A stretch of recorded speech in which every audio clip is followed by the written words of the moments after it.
For me, staying focused on God means staying in the Scripture.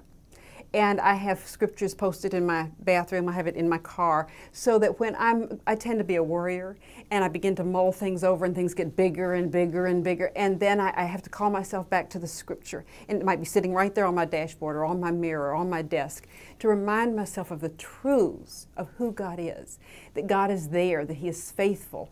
And I list in the book attributes of God, you know, starting with the with ABC list. You know, He's almighty, He's all-sufficient. He is beautiful, He's bountiful, He's compassionate, He's caring, He is delightful, He desires me, He is eternal. Go through the alphabet and focus on who God is. And when we do that, the worry tends to dissipate. It's not a cure-all, but I think as long as we stay focused on Jesus, the Scripture says, "Thou wilt keep him in perfect peace whose mind is stayed on me." And when we stay our mind on, we stay focused on God, then everything else falls into perspective and we find peace.